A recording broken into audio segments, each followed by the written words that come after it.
일정한 시간과 장소, 같은 형태로 일하는 근무제도를 벗어나서 일하는 시간이나 방법, 업무량을 직접 조절하여 배분하는 유연근무제 알고 계신가요?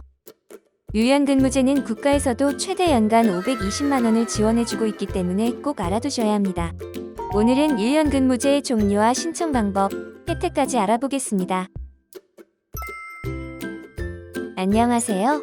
경영 컨설팅 최고 전문가 한국경영자문협의회입니다. 유연근무제, 정확히 어떤 의미일까요?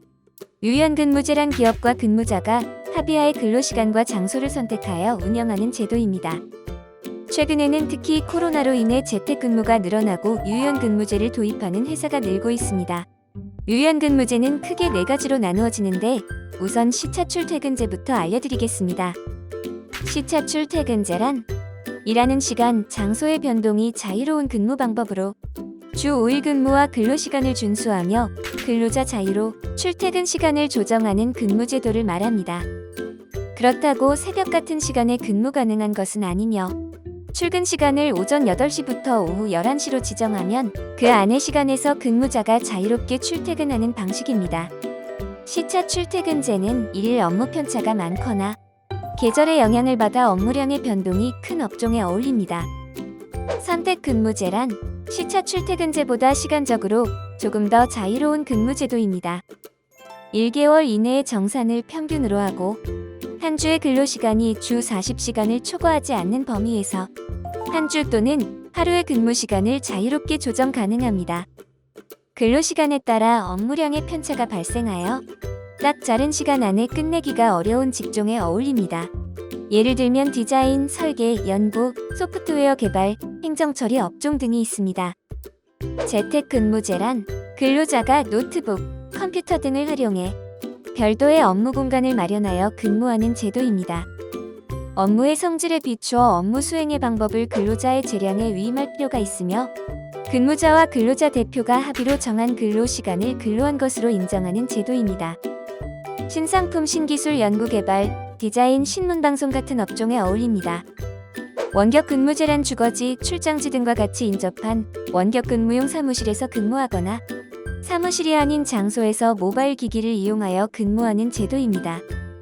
근로시간을 대부분 사업장 밖에서 근무하는 영업직과 AS 업무 또는 출장 업무가 잦은 업종에 어울립니다. 그렇다면 유연근무제의 신청 조건은 어떻게 될까요? 유연근무제를 중소, 중견기업에서 진행하게 되면 국가에서 지원을 받을 수 있는데 신청하기 전 근로계약서, 취업규칙 등의 제도 도입 내용을 규정해야 합니다.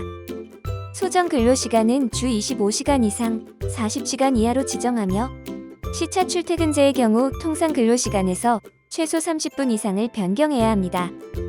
또한 유연근무제를 활용한 근로자가 연장 근로를 하는 경우 유연근무제를 활용하지 않은 것으로 간주됩니다. 특히 선택근무제의 경우 정산기간을 평균 주당 연장 근로시간이 12시간을 초과하면 정산기간 전체에 대하여 유연근무제를 활용하지 않은 것으로 봅니다. 가장 중요한 지원금 혜택에 대하여 알아보겠습니다. 지원금은 주 3회 이상과 주 1에서 2회로 금액이 달라지는데 주 3회 이상의 경우 520만 원이며 주 1에서 2회의 경우 260만 원으로 절반의 금액을 받게 됩니다. 마지막으로 유연근무제의 신청 방법에 대하여 알아보겠습니다. 유연근무제도의 신청은 사업주가 고용센터에 사업계획서를 제출하고 센터의 심사, 승인을 거친 후 제도를 도입하게 됩니다. 이후 관할 고용센터에 지원금 신청을 하면 고용센터에서 검토 후 지원금을 지급합니다. 신청은 고용보험 홈페이지에서 가능합니다. 직접 찾아가서 신청도 가능하며 관할 고용센터에서 서류는 상시 접수하고 있습니다. 경영 컨설팅 최고 전문가 한국경영자문협의회에서는 수많은 회사와의 컨설팅을 통해 지원금 혜택을 돕고 있습니다. 전문 세무사, 노무사, 경영지도사를 통해 국가지원금 선정의 높은 성공률을 보장하며 각 사업체에 맞는 컨설팅을 통해 정부 지원금, 고용 지원금 관련 부분도 함께 해결해드리고 있습니다. 더보기의 링크 또는 1566-9867로 무료 상담 신청을 해주시면 친절하고 꼼꼼하게 컨설팅 해드리겠습니다.